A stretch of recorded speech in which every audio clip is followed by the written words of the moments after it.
প্রিয়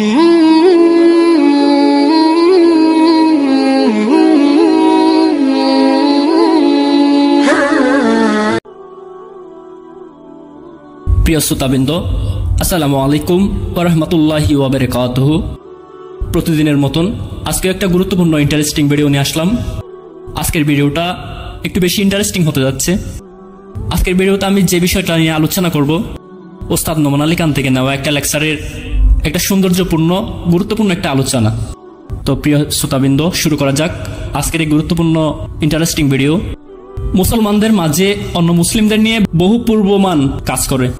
কেউ কিছু একটা নিয়ে কথা বলার সাথে সাথে আমরা অনুমান করে বসি, ও সে তো মনে হয় চরমপন্থী গ্রুপের। অথবা এই অনুমান না করলে অন্যটা করি, ও সে তো মনে হয় প্রগ্রেসিভ মুসলিম, ও লোকটা তো মনে হয় অমুক দলের।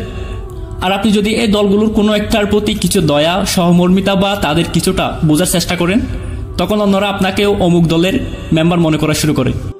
প্রিয় ভাই, এভাবে তীব্র একটা ভয় কাজ করে। আগে আমাকে খুঁজে দেখতে হবে সে কোন দল থেকে এসেছে।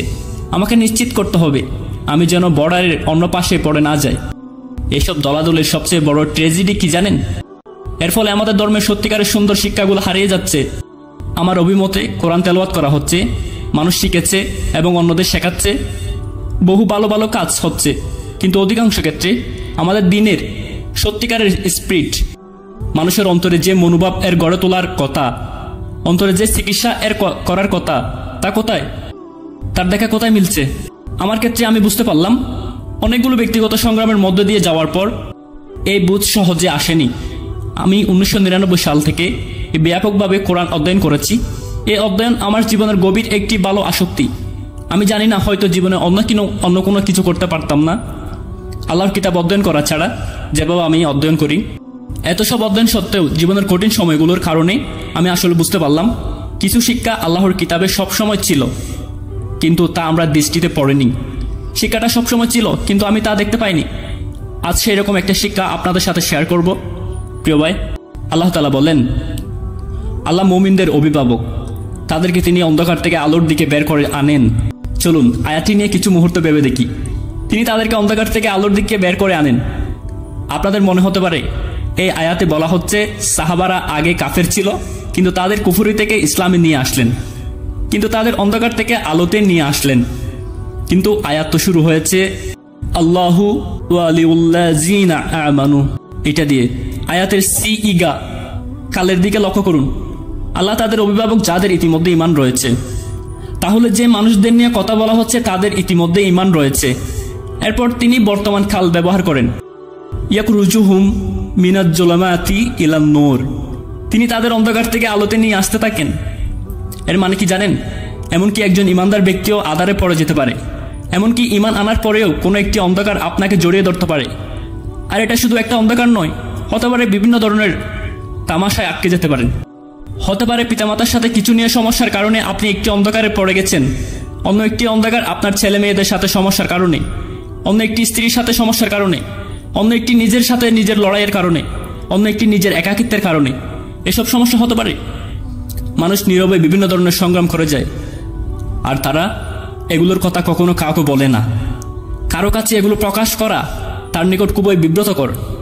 তাই তারা নিজের মাথায় এগুলো নিয়ে ঘুরাফেরা করে, নিজের মাথায় এগুলো নিয়ে বসবাস করে। আজ ফজরের সময় এক যুবকের সাথে কথা হলো। সে শুধু আমার সাথে কিছু কথা শেয়ার করতে চেয়েছিল। তো সে বলল, আমি কি আপনার 10টা মিনিট সময় পেতে পারি? আমি বললাম, কোথা থেকে এসেছো তুমি? সে 30 মাইল দূর থেকে এখানে ফজর পড়তে এসেছে। আমি বললাম, আচ্ছা বসো। আর সে আমার কাছে সময় চেয়েছে, লজ্জিত হয়ে পড়েছিল।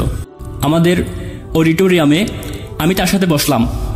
আমার মনে হয় প্রথম 5 মিনিট সময় তার ব্যয় হলো শুধু চিন্তাগুলো জড়ো করতে, কারণ তার চোখ দিয়ে ক্রমাগত অশ্রুর বন্যা বয়ে যাচ্ছিল। তার বুকের মধ্যে কিছু কথা আটকে আছে। কারো নিকট কথাগুলো সে কিছুটা হালকা করতে চাইছিল, কিন্তু কাউকে সে বিশ্বাস করতে পারছিল না। আমি জানি না যদি কাউকে বলি সে আমাকে কি মনে করবে। সুবহানাল্লাহ, সে কি বলেছিল তা আমি আপনাদের বলতে চাচ্ছি না। সেটা আমার আর তার মাঝে। মূল পয়েন্ট হলো, বহু মানুষ নিজের ভেতরে বহু অশ্রু জমা করে আছে, বহু গভীর অশ্রু তাদের জমা হয়ে আছে।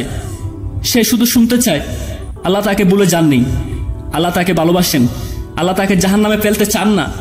যদি সে ভুল করে থাকে, আল্লাহ অত্যন্ত যত্ন এবং ভালোবাসা সহ বলার পদ্ধতি আছে যে তার কাজটা কতটা ভুল ছিল। এখন তার পথ পরিবর্তন করার সময় তাকে শুধু কিছুটা সাহস সঞ্চয় করতে হবে, যদি জোগাড় করে আল্লাহর পথে হাঁটা শুরু করতে হবে। এমনকি সে যদি ইমানদারও হয়ে থাকে এবং কোনো কারণে শয়তানের প্রতারণায় ফাঁদে পা দিয়ে তার জীবনটা আজ দুর্বিষহ হয়ে গেছে, এমন অন্ধকার গর্তে পড়ে গেছে যে জীবনে কোনো কল্পনা করেনি সে এমন কাজ করবে। তার আশেপাশের মানুষজন তার নাম মুছে ফেলেছে, তারা তাকে পরিত্যাগ করেছে। কিভাবে তোমার এমন পতন হলো? তুমি খুবই জঘন্য একটা মানুষ, তোমার চেহারাও কখনো দেখাবে না, নিজেকে আবার মুসলিম বলো। অনেক সময় মুসলিমরা অন্য মুসলিমদের প্রতি সবচেয়ে নির্দয় আচরণ করে। আমার বলতে কষ্ট হচ্ছে, অনেক সময় আমরা মুসলিমরাই সবচেয়ে নিষ্ঠুর আচরণ করি। আমি একথা বলতাম না যদি আমার এই অভিজ্ঞতা না হতো। আল্লাহ আমাকে আমার জীবনে এমন সব পরিস্থিতিতে ফেলেছিলেন যেখানে আমাকে মানসিক, আধ্যাত্মিক, ব্যক্তিগত অন্ধকারে অভিজ্ঞতা লাভ করতে হয়েছিল বিভিন্ন উপায়ে। হয়তো আমার এই অভিজ্ঞতাগুলো অর্জন করার কারণ হলো আল্লাহ আমাকে দেখতে চেয়েছেন যে বহু মানুষ জীবনে এমন তামাশচ্ছন্ন সময় পার করে, আর তুমি তা এমন কি দেখতে পাও না? তুমি জানো না তারা কি কঠিন সময় পার করে? আল্লাহ মুমিনদের অভিভাবক, আমাদেরকে তিনি অন্ধকার থেকে আলোর দিকে বের করে আনবেন। তাই আমাদের জীবনে যদি কোনো দুঃখ, পেরেশানি এগুলো থেকে থাকে, আমাদেরকে এই আয়াতটির কথা মনে রাখতে হবে। আল্লাহ আমাদেরকে এগুলা দিয়ে পরীক্ষা করতেছেন, আমাদেরকে তিনি তার দিকে ফিরে আনবেন। তিনি আমাদের ভালোবাসেন। আপনারা যারা আমার চ্যানেলটি সাবস্ক্রাইব করেন নাই, আমার চ্যানেলটি সাবস্ক্রাইব করে দিবেন, পাশে থাকা বেল আইকনটি বাজিয়ে দেবেন পরবর্তী এরকম গুরুত্বপূর্ণ ভিডিও পাওয়ার জন্য। আসসালামু আলাইকুম ওয়া রাহমাতুল্লাহি ওয়া বারাকাতুহু।